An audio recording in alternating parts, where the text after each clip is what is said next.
Aleluia.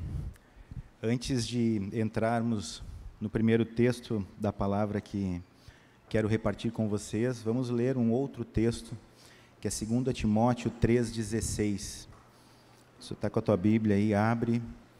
Eu vou ler em uma outra versão, que diz assim: toda a Escritura é inspirada por Deus e útil para nos ensinar o que é verdadeiro e para nos fazer perceber o que não está em ordem em nossa vida. Ela nos corrige quando erramos e nos ensina a fazer o que é certo. E a minha oração sobre a minha vida e a vida dos meus irmãos é que, ao examinarmos as Escrituras agora, ela revele o nosso coração. Isso vai ser revelado através do Espírito Santo que habita na minha e na tua vida, o qual ele já tem passeado e se movido aqui desde o início do encontro. Então, em nome de Jesus, eu oro aqui para que o Senhor nos leva, em primeiro lugar, para a tua vontade e nos revela a tua palavra, que nos corrige, que nos traz, Senhor, para o teu caminho e que nos traz também aquilo que ouvimos através de muitos irmãos, a tua paz. Nos faz isso nessa manhã. É isso que nós te pedimos aqui em nome de Jesus. Amém? Aleluia. Colossenses 1, de 13 a 20, diz assim: Ele nos libertou do poder das trevas e nos transportou para o reino do seu Filho amado, em quem temos a redenção, a remissão dos pecados. Ele é a imagem do Deus invisível, o primogênito de toda a criação, pois nele foram criadas todas as coisas, no céu e sobre a terra, as visíveis e as invisíveis, sejam tronos, sejam soberanias, quer principados, quer potestades. Tudo foi criado por meio dele e para ele. Ele é antes de todas as coisas, nele tudo subsiste. Ele é a cabeça do corpo, que é a igreja. Ele é o princípio, o primogênito dentre os mortos, para ter a primazia em todas as coisas, porque Deus achou por bem que nele residisse toda a plenitude, e que, havendo feito a paz pelo seu sangue da sua cruz, por meio dele reconciliasse consigo mesmo todas as coisas, quer sobre a terra, quer nos céus. Completando Gálatas 1, do 3 ao 5, que a graça e a paz estejam com vocês da parte de Deus, nosso Pai, e do Senhor Jesus Cristo, ao qual entregou a si mesmo pelos nossos pecados para nos livrar deste mundo perverso, segundo a vontade do nosso Deus e Pai, a quem seja a glória para todos sempre. Amém. Amada igreja, meus irmãos, duas coisas me chamaram a atenção nesses textos aqui. Primeiro, vendo Jesus como o nosso Salvador, aquele que redimiu, a nossa vida, aquele que nos reconciliou com o Pai, e Jesus como o Senhor, como lemos ali em Gálatas, mas também ali falado em Colossenses no 18, que Ele é o cabeça do corpo, Ele governa, portanto Ele é o Senhor. Então, nesses dois assuntos, nós queremos examinar, como falei, a palavra, para ela que ela nos revele, e mais que revele, reavive essa palavra que nós já recebemos. Eu não tenho dúvida que o Senhor, nesses dias, quer reavivar algumas coisas em nossas vidas, e a começar com a própria vida do Filho dele, e a forma como nós enxergamos, vemos e andamos com Ele. Amém? Então, Jesus Salvador e Jesus como Senhor, aquele que governa. Só um pouquinho.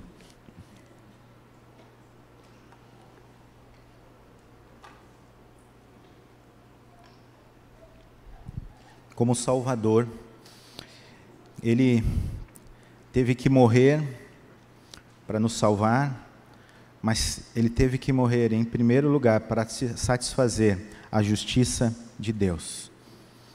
Foi para isso que Ele veio, foi para isso que Ele se entregou na cruz, para satisfazer a justiça de Deus. E a consequência disso é nos reconciliar com o próprio Pai.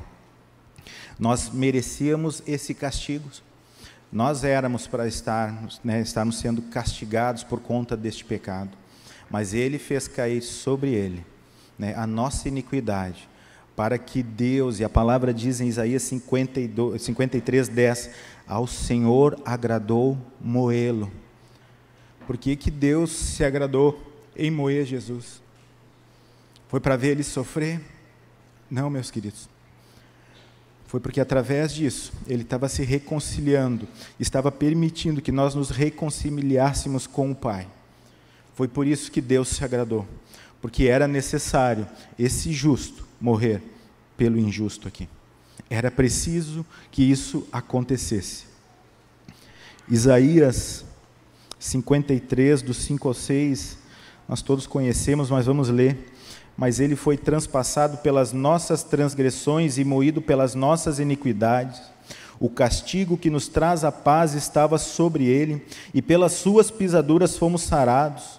Todos nós andávamos desgarrados como ovelhas, cada um se desviava pelo caminho, mas o Senhor fez cair sobre ele a iniquidade de nós todos. Então, o próprio Jesus permitiu que sobre ele, lá na cruz, viesse toda a nossa sujeira, todo o lixo do pecado veio sobre ele, com um propósito de fazer a vontade do Pai, e satisfazer a justiça de Deus, pagando um preço por nós, que foi com a própria vida. Então foi pela obra de salvação, da vida, da morte e da ressurreição de Jesus, que nós fomos reconciliados com Deus. Hoje foi falado em paz aqui, Então, por causa disso, nós temos paz com Deus.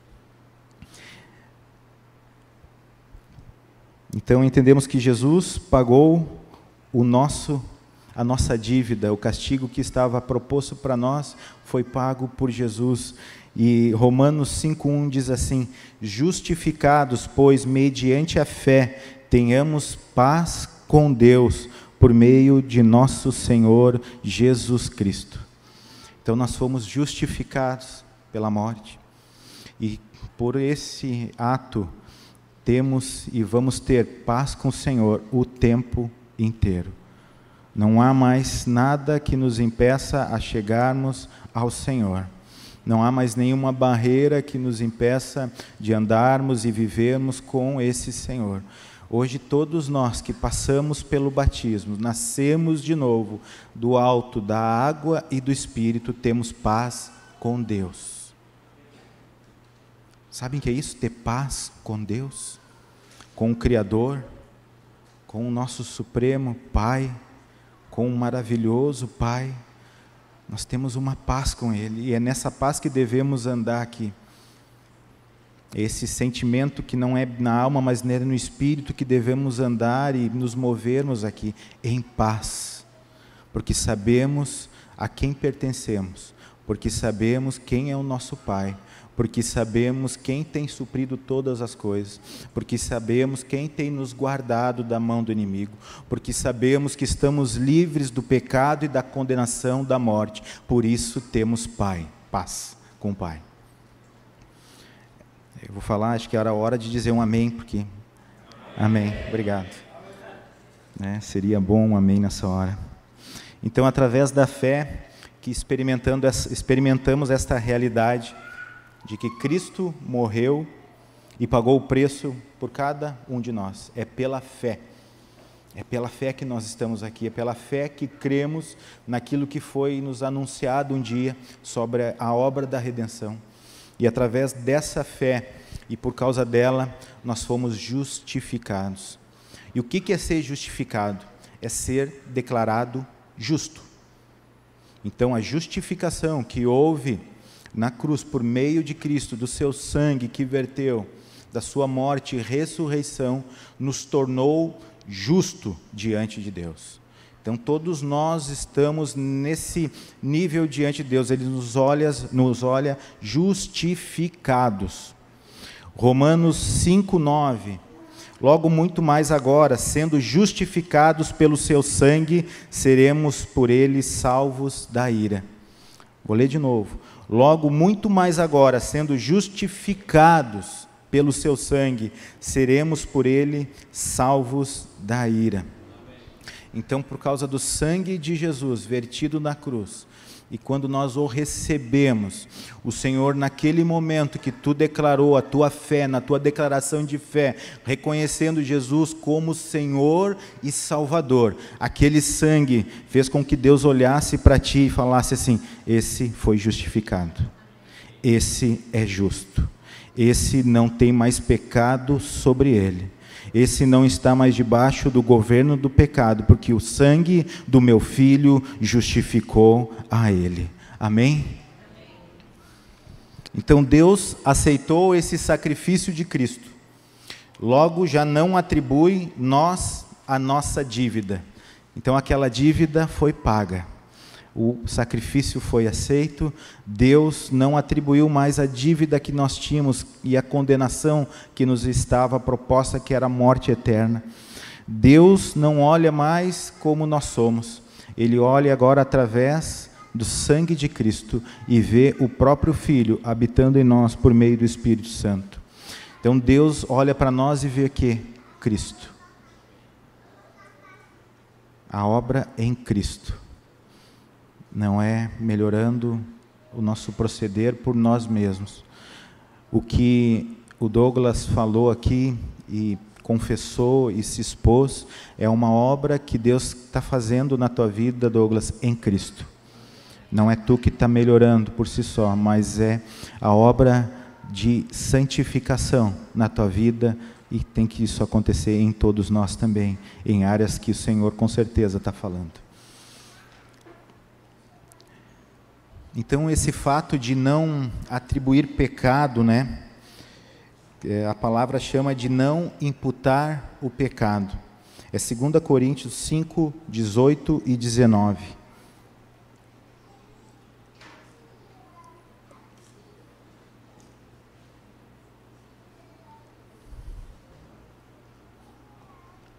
Que diz assim: ora, tudo provém de Deus, que nos reconciliou consigo mesmo por meio de Cristo e nos deu o ministério da reconciliação, a saber que Deus estava em Cristo reconciliando consigo o mundo, não imputando aos homens as suas transgressões, e nos confiou a palavra da reconciliação. Então aqui é falado não imputando aos homens as suas transgressões. Imputar é o contrário de amputar, né? Amputar é arrancar algo, né? Foi amputado o dedo, a unha, o braço, enfim, não vou fazer uma tragédia aqui, mas vocês entenderam, né? Foi amputado, né? Então é eliminar, retirar algo. Mas aqui o Senhor está dizendo que não imputou pecado. Imputar é colocar, é atribuir. Então Deus não colocou mais o pecado e não viu mais o pecado sobre nós. Não está mais imputado, não está mais sobre nós esse pecado.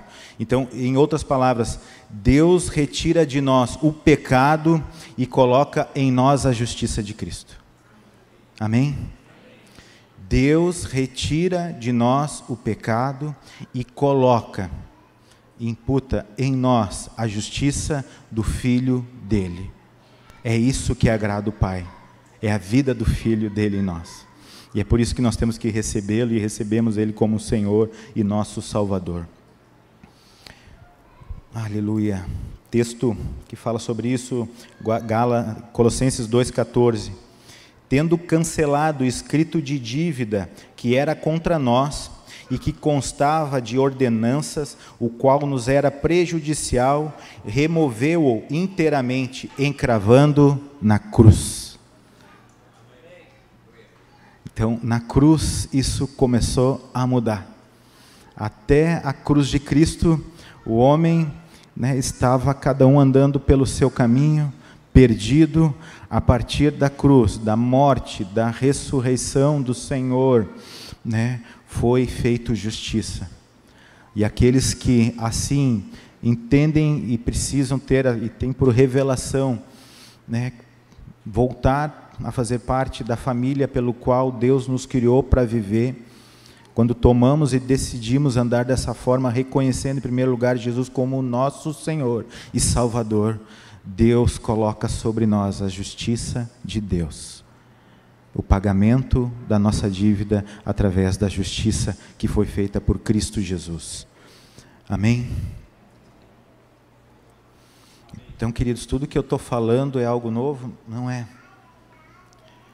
Mas precisa ser falado, e daqui a pouco vai ter que ser falado, e daqui a pouco vai ser falado, até que Ele venha, porque Ele quer, em nome de Jesus, reavivar algumas coisas em nossas vidas, reavivar e trazer algumas coisas para vivermos como igreja, como filhos dEle.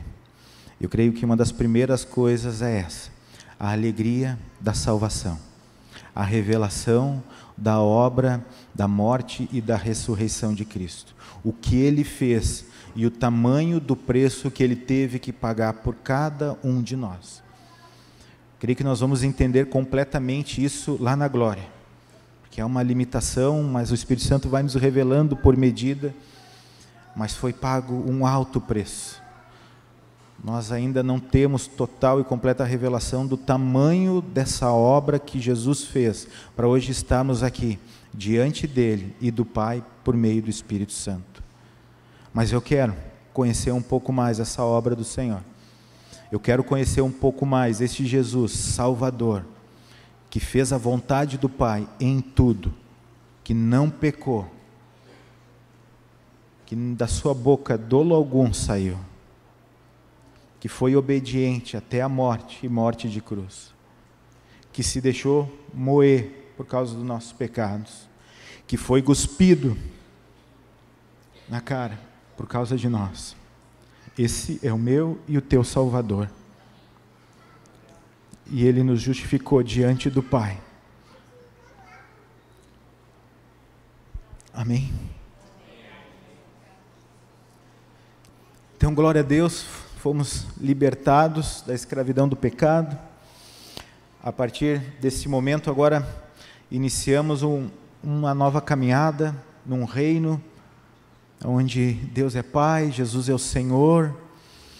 Então Jesus nos chama e enxergamos Ele como Salvador. Mas a partir do momento que nascemos de novo, nós precisamos andar com Ele em um outro nível, que é debaixo do senhorio dEle. O Senhor nos chama para perto através do Salvador, o próprio Filho dEle, mas nos guia e nos conduz nessa caminhada de volta para o Pai, através de um Jesus que é Senhor e reina sobre a igreja. Amém? Reina porque precisa de governo. Imaginem comigo se um país não tem governo, que bagunça que seria. Imagina comigo se um estado não tivesse um governo, tamanho uma bagunça. Uma cidade, cada um querendo fazer o que acha que é melhor, o que é melhor para si. Até numa casa, quando não há o governo dentro da nossa casa, andamos perdidos, vem ansiedade, vem preocupação, vem insegurança. Deus estabeleceu o governo porque nós precisamos estarmos debaixo desse governo de Cristo. E o que isso nos traz, queridos? Segurança. Quando há um governo no mundo de um país, onde os seus governantes são justos, bons, o que o país recebe com isso? Uma segurança, uma paz. As coisas começam a acontecer, há mais segurança no sentido da parte de criminalidade, há abundância de recursos, há um desenvolvimento tecnológico. Tudo isso por quê? Porque há um bom governo. Imagina nós que estamos debaixo de um governo que é incomparável. Eu falei sobre esses governos daqui para entendermos um pouco, mas o governo do Senhor é incomparável, que Ele não é dessa terra, Ele é celestial. E Ele nos traz essa segurança, essa paz e a esperança que estaremos com Ele todos os dias, até a consumação dos séculos. Amém?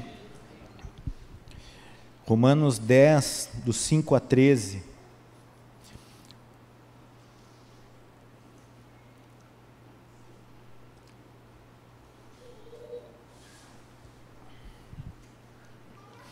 Ora, Moisés descreve assim a justiça que procede da lei.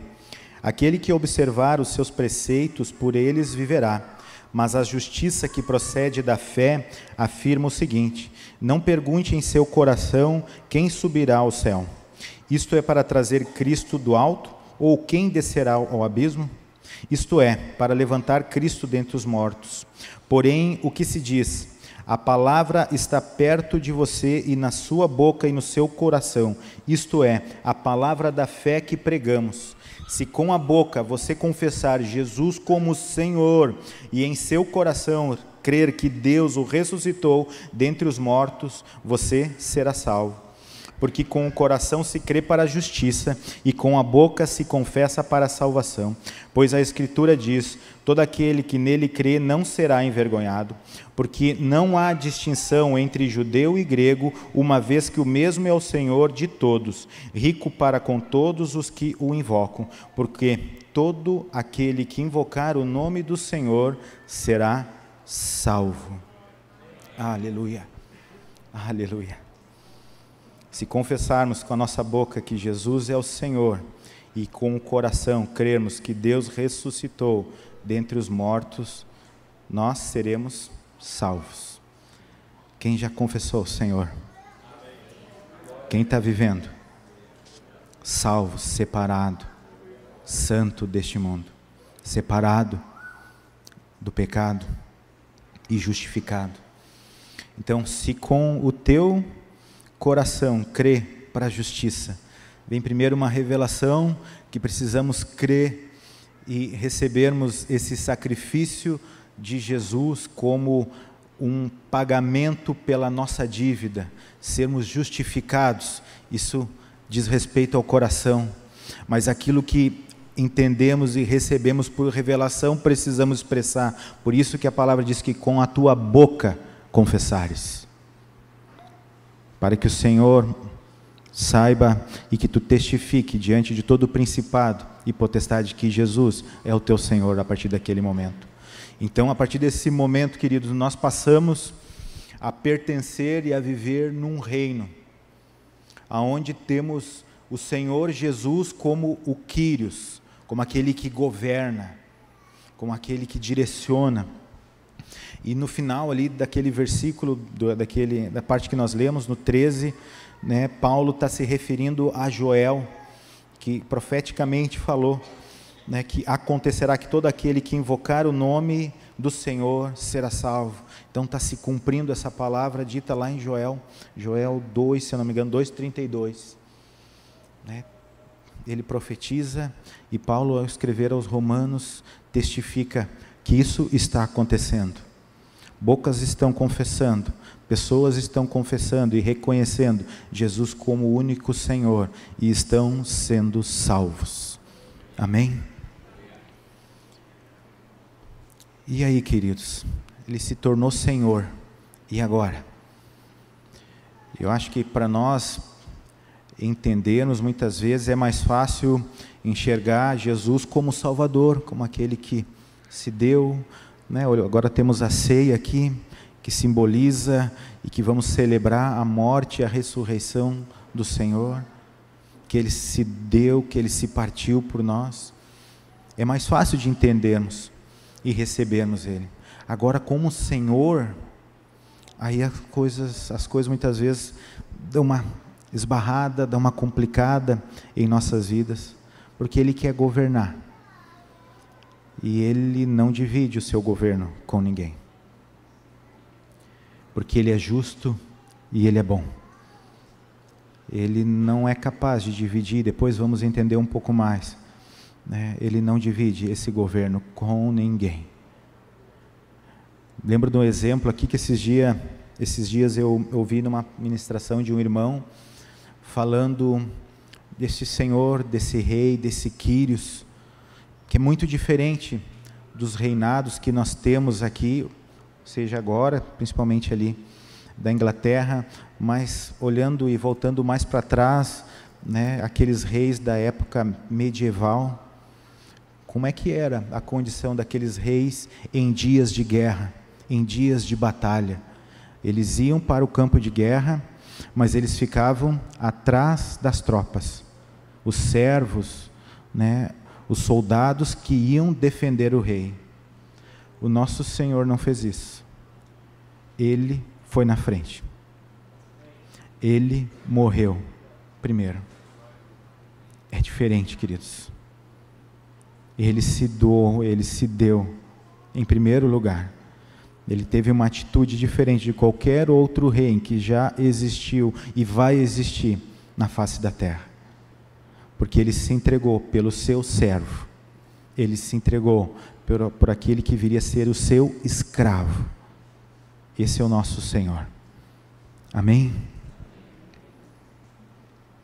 Filipenses 2, de 9 a 11, nossa catequese.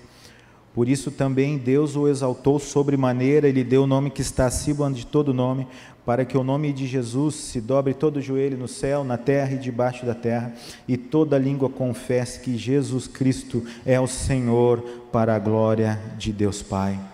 Efésios 1, do 20 ao 23, ele exerceu esse poder em Cristo, ressuscitando dentre os mortos e fazendo sentar à sua direita nas regiões celestiais, acima de todo principado e potestade, poder e domínio, e de todo nome que se possa mencionar, não só no presente século, mas também no vindouro, e sujeitou todas as coisas debaixo dos pés de Cristo, e para ser o cabeça sobre todas as coisas, o deu à igreja, ao qual é o seu corpo, a plenitude daquele que tudo enche em todas as coisas.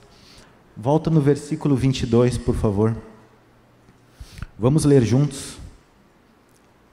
E pôs todas as coisas debaixo dos pés, para ser o cabeça sobre todas as coisas, o deu à igreja. Amém. Aqui está uma parte da igreja. Nós somos dele, e o governo dele é descrito dessa forma, como a cabeça de um corpo. Ele está no governo da igreja dele. Não são líderes, não são homens, mas é ele, e ele governa também, pegando um gancho de ontem, através da pessoa do Espírito Santo.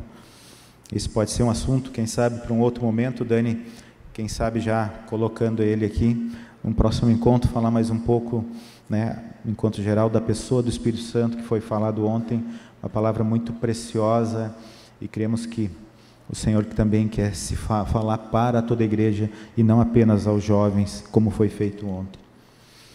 Então Deus estabeleceu toda a autoridade a Cristo, e pôs todas as coisas debaixo dessa autoridade, desse senhorio e desse reinado. Foi Deus que o exaltou sobremaneira. Foi Deus que colocou ele nessa condição sobre a vida da igreja.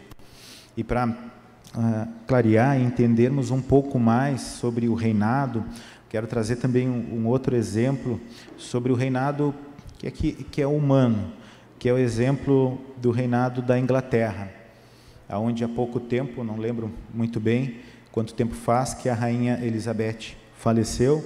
Ela estava com 96 anos, ela reinou por 69 anos. Quem tem menos de 69 anos aqui? Menos, né? Desculpa, obrigado. Menos de 69 aqui. Então, tu nem era nascido, ela já estava no trono lá da Inglaterra, né? Por uma questão de sucessão, foi ela. Agora, após a morte dela, o rei Charles III, né? Mas lá no país, né, lá na Inglaterra e no Reino Unido, que são 56 países, há esse reinado, que hoje é o rei Charles, mas por muito tempo foi da rainha Elizabeth. Então, qual era a função deles? Está escrito ali, eu peguei uma matéria descrevendo como é e como deve ser esse reinado lá. O que o monarca tem que fazer? Assinar leis, abrir e fechar parlamento em período eleitorais e representar a construção de uma identidade nacional. Até aqui, legal.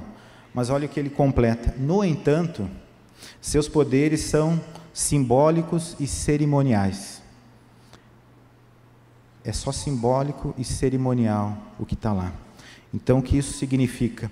Há um rei, agora lá, que é reconhecido pela nação e por outros 56 países que estão debaixo desse reinado, é reconhecido, é cultuado, né? Tem toda a honra, tem toda a pompa, mas ele não manda nada. Quem governa é outro, que é o parlamento. E agora aqui, nós temos um rei, que foi colocado nessa condição, pelo próprio Pai, e deu para ele governar a igreja. E na igreja só tem aqueles que foram justificados pelo seu sangue, aqueles que nasceram de novo, que receberam o seu Espírito. Como é que estamos encarando e como é que estamos vivendo nesse reinado? Não quero trazer acusação, mas é que a gente se avalie. Lembre desse exemplo. Lá na Inglaterra tem um rei com toda a pompa, reconhecido e tudo mais, mas quem comanda é outro. Na nossa vida, não podemos cair nisso, de reconhecermos com os nossos lábios e declararmos que Ele é o Rei, que Ele é o Senhor, que Ele governa, e na prática, nós estamos no trono. Isso não está certo. Não foi para isso que o Senhor nos chamou. Não foi para essa forma que o Senhor nos chamou para vivermos. Amém?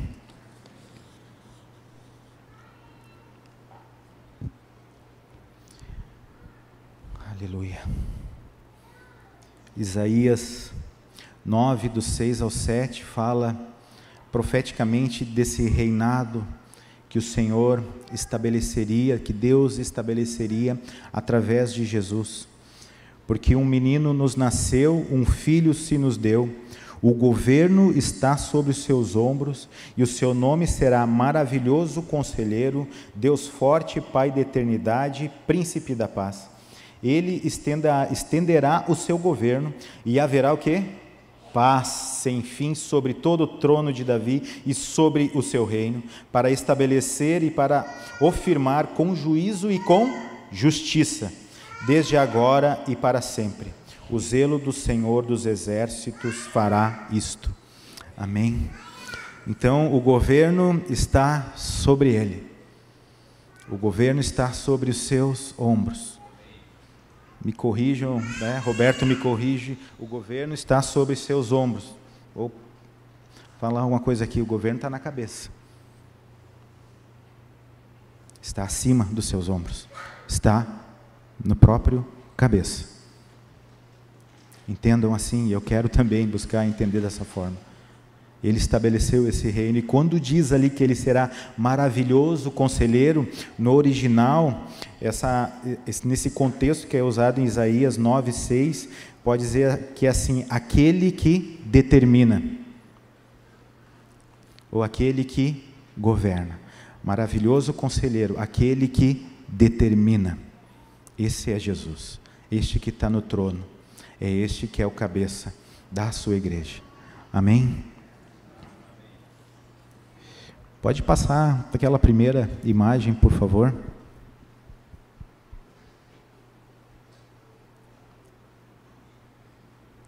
Nós vamos colocar ali um organograma. Pode voltar, é a outra. Estragou a surpresa? Brincadeira. O organograma que é baseado no conselho de Jetro para Moisés, né, que muitas vezes é pregado e não há nenhum problema quanto a esse conselho, quando ele pede para que Moisés aconselhe, né, ele não pede, vendo Moisés, né, atarefado ali, né, julgando e instruindo o povo, ele pede para que Moisés separe homens fiéis, idôneos, e vai dando algumas características, e coloque eles, né, chefes de 1000, de 100, de 50 e de 10. Então esse organograma faz a gente entender um pouco mais como é que Deus fazia. Deus falava com Moisés, e Moisés ia deliberando, né? Ele ia repassando, ele ia, né, julgando, mas por etapas, por esse organograma. Mas a partir da cruz, pode colocar a outra mensagem, a outra imagem ali. Através da cruz, nós deixamos de ter apenas alguns que recebem ordem, alguns que são governados, alguns que têm intimidade, mas a partir da cruz nós fazemos parte de um corpo, onde a cabeça governa todo o corpo. Todos que estão no corpo são governados e têm uma comunicação direta com o cabeça. Não há mais nada que separe, mais nada que impeça. Daí eu fui procurar o que é, né, a função da cabeça. A Lili está aí. Se eu falar alguma coisa errada, ele, né, vem aqui e me corrige. Mas eu peguei da Fiocruz. O negócio que estava escrito lá da Fundação Oswaldo Cruz. Que eu acho que até uma parte para entendimento de criança, me fez entender melhor. Então quero repartir com os irmãos. A cabeça guarda a parte mais sofisticada do corpo, o cérebro. O órgão mais importante do sistema nervoso que controla o corpo todo. O órgão mais importante do sistema nervoso que controla uma parte do corpo? Alguns do corpo? Alguns que querem ser controlados? Todo o corpo. Queridos, Jesus quer governar toda a sua igreja. E não é no atacado aqui, Ele quer no individual. Ele quer conduzir a vida do Roberto. Ele quer reinar na vida do Roberto. Ele quer reinar na vida do Odilon. Isso nós recebemos direto dele através do Espírito Santo. Então, queridos, nós estamos vivendo no momento pós-morte e ressurreição de Cristo, debaixo de um governo celestial, vivendo ligados a um corpo, o qual o cabeça é o próprio Criador de tudo que há e existe. Precisamos mais segurança do que isso? Precisa ter algo mais para sermos seguros, para andarmos em paz? O Senhor nos chama a nos deixarmos que Ele de novo tome a rédea, que Ele de novo governe. Se alguma coisa na minha e na tua vida está assentada, o Douglas falou de algumas distrações aqui que nos afastam do Senhor. Eu colocaria também que essas distrações tomam um lugar de governo em nossas vidas. E Ele não divide o seu governo com ninguém, pois só Ele é justo. Amém?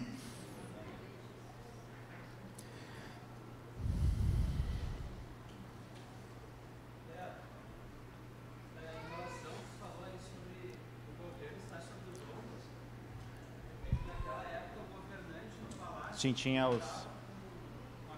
É isso. Uhum. Sim.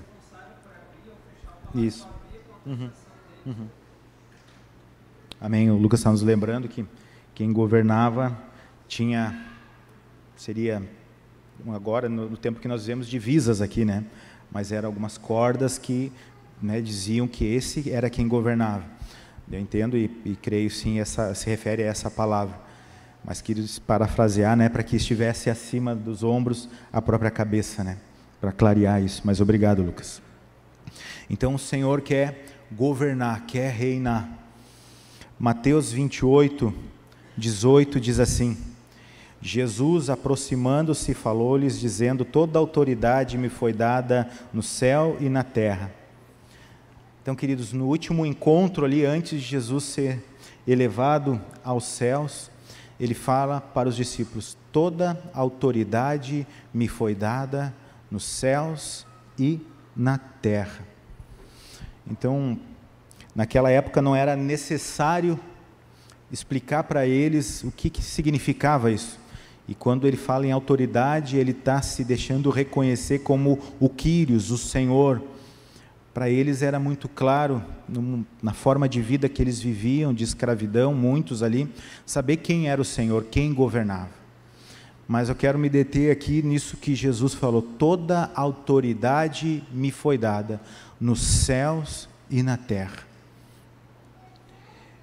Com uma frase, eu espero que o Senhor fale ao nosso coração: o Senhor não tem apenas autoridade, Ele é a própria autoridade. O Senhor não tem apenas autoridade, Ele é a própria autoridade em pessoa. Amém? Aleluia. Queridos, Deus quer reavivar, como eu já falei umas 2 vezes aqui, algumas coisas no nosso meio. E sempre começa apontando para o Filho dele. E nesse caso, em 2 situações, o nosso Salvador e o nosso Senhor.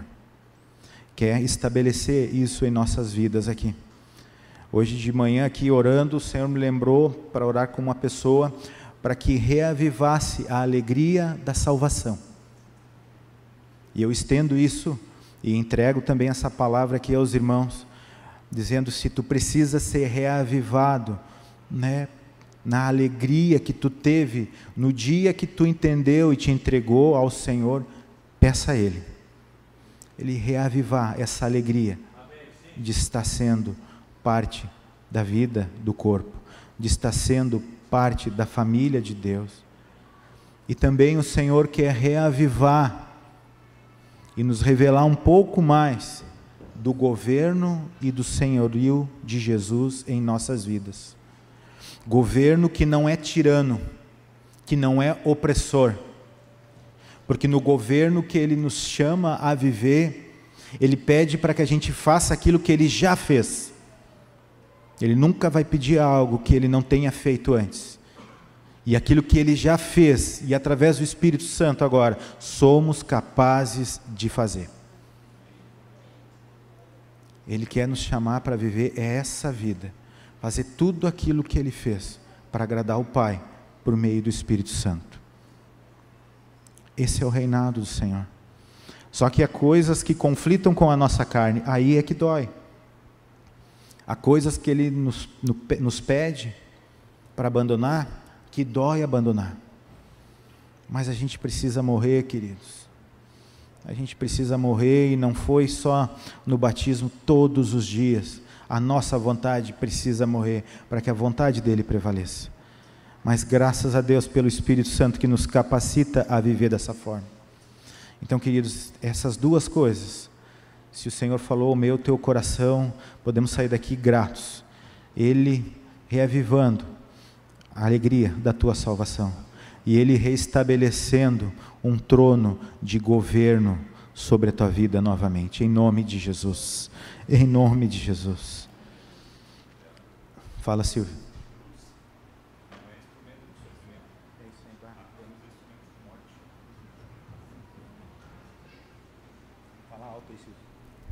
A cruz não é instrumento de sofrimento, a cruz é instrumento de morte.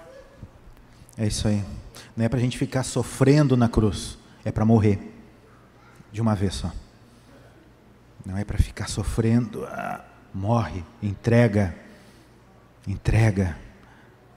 né? E sai do lugar que pertence ao Senhor. Deixa Ele sentar no trono da tua vida. Amém?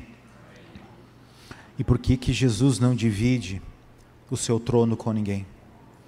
Porque Ele é soberano sobre todas as coisas. Não há nada maior no céu, na terra e debaixo da terra do que Ele. Eu queria ler 2 textos para terminar e possamos ter um pouco mais clareza de quem é esse Jesus que está governando e quer governar a sua igreja e a minha e a tua vida. Ele, quando é citado em João 8, 57, 59, que ele diz assim: então os judeus lhe perguntaram, você não tem nem 50 anos, perguntaram para Jesus, né? E viu Abraão? Aí Jesus respondeu, em verdade lhes digo, que antes que Abraão existisse, eu sou. Então pegaram pedras para atirar nele, mas Jesus se ocultou e saindo do templo. Por que os judeus se enfureceram quando ele falou disso? Porque ele está se referindo àquilo que Deus falou para Moisés em Êxodo 3, de 13 a 15. Quando Moisés recebe as ordenanças para ir à frente do povo ali, e ele diz, quando eu falar para o povo quem direi que tu és? Mas vamos ler antes das minhas palavras, que acho que fica melhor a gente ler aqui na íntegra o que é isso. Eis que quando eu for falar com os filhos de Israel e lhes disser, o Deus dos seus pais me enviou a vocês, eles vão perguntar, qual é o nome dele? E então, o que lhes direi? Deus disse a Moisés, eu sou o que sou. Aqui Deus está se comparando a Ele mesmo. E Jesus se compara lá também. Por quê, queridos? Porque não há nada que foi criado que possa se comparar com Ele. Nada. Por isso que Ele aponta para Ele mesmo. Eu sou o que sou. Porque nada nessa terra, o que foi criado, é próximo de se comparar à grandeza do Senhor. Amém? Então esse mesmo, eu sou, e ele diz lá para Moisés, eu sou o que sou, eu sou a plenitude. A gente pode falar um monte de coisa, mas ele aponta para ele mesmo, porque ele é grande, ele é poderoso, ele é incomparável, ele tem todo o poder, toda a honra, toda a glória, toda a vida está nele. Tudo que precisamos, nós encontramos em nosso Senhor. E ele nos chama nessa manhã, para entregarmos de novo as nossas coroas diante dele. Alguns dias atrás no grupo, lembrei agora, lá em casa, o Senhor nos levou a uma passagem ali da palavra de Apocalipse, acho que é 3.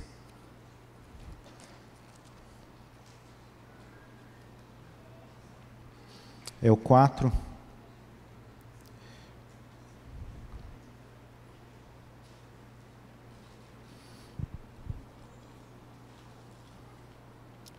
Que diz lá na visão que João teve, Apocalipse 4:4.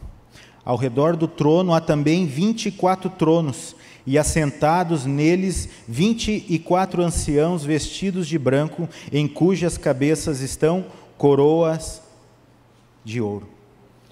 Então nessa visão há 24 tronos, 24 anciãos coroados.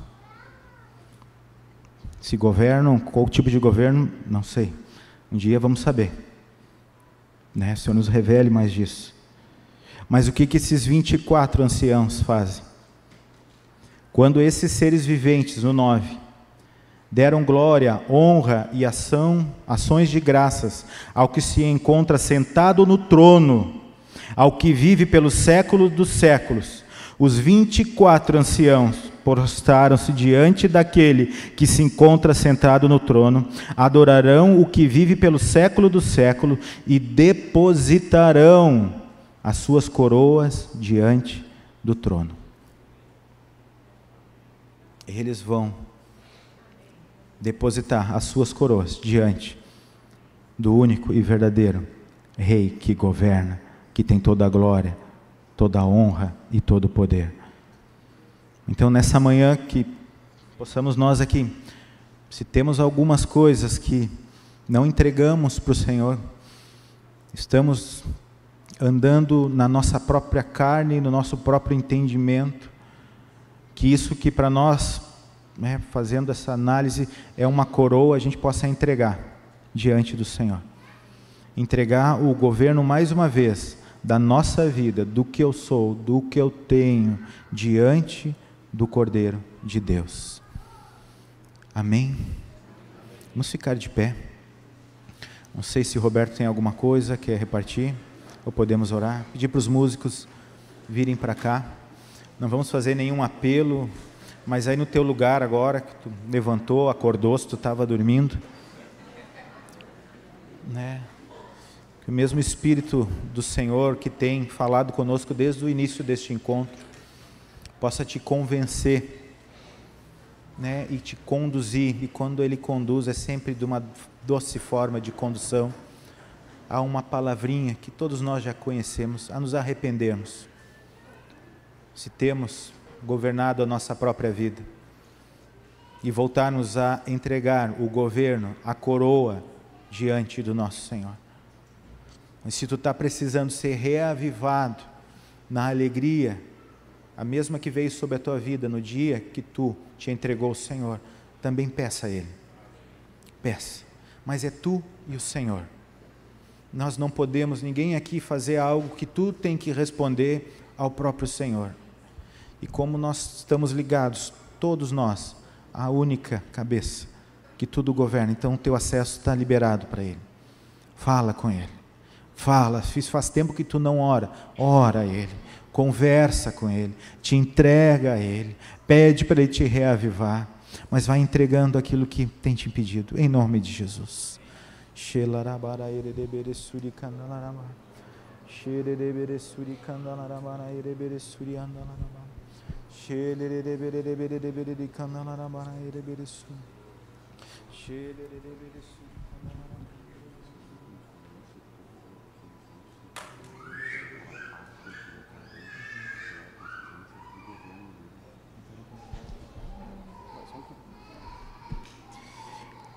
Daniel trouxe algo aqui, acho que completa. No início do encontro, o Senhor foi falando sobre paz, né? E isso mesmo, Daniel. O governo do Senhor sobre as nossas vidas nos traz paz. Amém. Obrigado, Espírito Santo, porque tu tem falado. Obrigado porque tu tem falado através dos cânticos, através, Senhor, da palavra. Nós queremos, mais uma vez, continuar ouvindo a tua voz. E agora, enquanto os nossos irmãos nos conduzem em um louvor, nós queremos nos aquietar aqui diante de ti, Senhor, e deixar para que o teu Espírito Santo, que habita em cada um de nós, comece a mostrar ao nosso coração, comece a trazer à lembrança coisas que precisamos entregar, comece a nos mostrar aquilo que temos tomado a posição do Senhor como Rei, como Senhor da nossa vida, e numa atitude de arrependimento genuíno, possamos entregar isso a Ti agora, Senhor. Nós oramos, Espírito Santo, vai passeando e vai ministrando a cada um de nós aqui, em nome de Jesus. Então, no teu lugar, ora tu e o Senhor agora, é tu e o Senhor. Não olha para o lado, não dispersa com qualquer movimento que tenha ao teu redor, mas deixa o Espírito Santo ministrar a tua vida agora, em nome de Jesus.